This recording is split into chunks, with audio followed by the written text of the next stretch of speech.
बिस्मिल्लाहिर्रहमानिर्रहीम अल्हम्दुलिल्लाहि रब्बिल आलमीन वस्सलातु वस्सलामु अला सय्यिदिल अंबिया वल मुरसलीन अम्मा बाद फ़अऊज़ु बिल्लाहि मिनश शैतानिर रजीम बिस्मिल्लाहिर्रहमानिर्रहीम।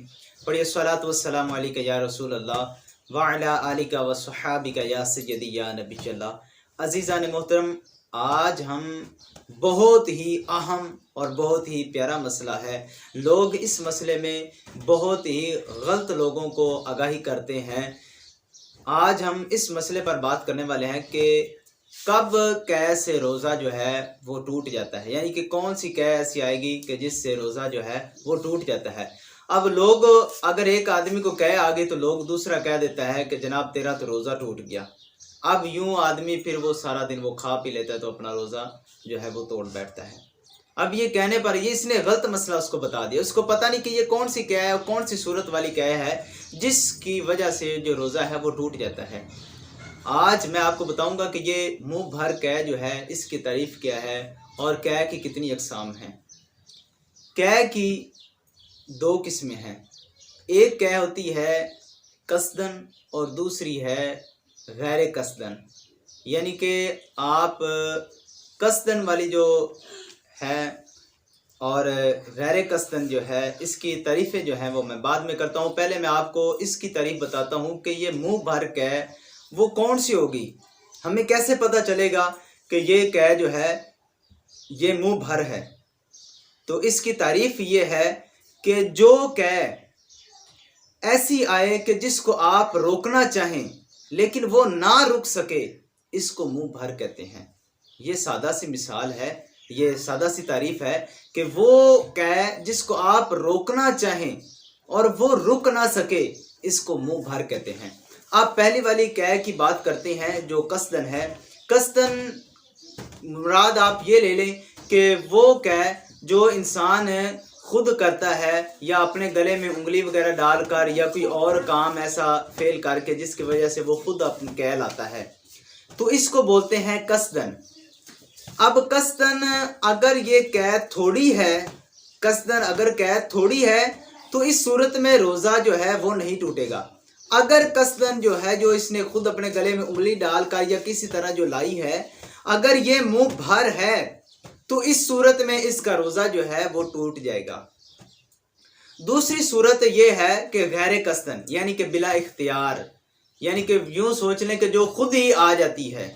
इंसान की तबीयत ख़राब है, अब आई है, या हैज़ा हो गया है, किसी वजह से उसको कै आई है, तो ये जो गैर कसदन है, बिला इख्तियार है, अगर ये थोड़ी है या मुंह भर है, दोनों सूरतों में इससे रोज़ा जो है वो नहीं टूटता। आप यूं अंदाज़ा लगा लें कि अगर ये जो मुंह भर है ना गैर कसदन, अगर एक आदमी को इतनी कै आई, इतनी उल्टी आई कि एक बाल्टी भरी गई, फिर भी इससे रोज़ा जो है वो नहीं टूटेगा, फिर भी इससे रोज़ा जो है वो नहीं टूटेगा। और अगर ये जो गैर कसदन है, अगर ये थोड़ी थी तो आदमी ने आने ना दी या आई तो निगल ली, दोनों सूरतों में इसका रोज़ा जो है वो नहीं टूटेगा। अगर मुंह भर कै आई और इसने चने के बराबर जो कै है वो अंदर वापस लुटा ली या निगल गया, तो अगर ये इसने निगल ली चने के बराबर, तो फिर इसका रोज़ा जो है वो टूट जाएगा। अगर इसने चने से कम की निगली है तो इस सूरत में रोज़ा जो है वो नहीं टूटेगा।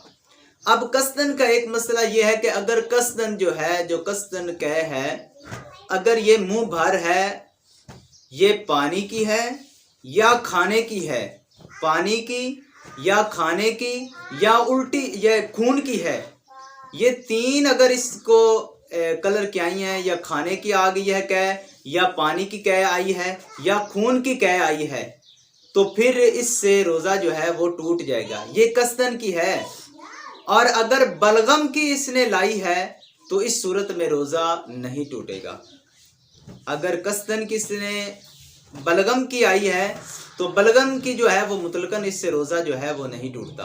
अब ये याद रखें कि जो आदमी खुद लाता है और वो मुंह भर है और वो पानी की है या کھانے کی ہے یا خون کی ہے تو اس صورت میں روزہ جو ہے وہ ٹوٹ جائے گا۔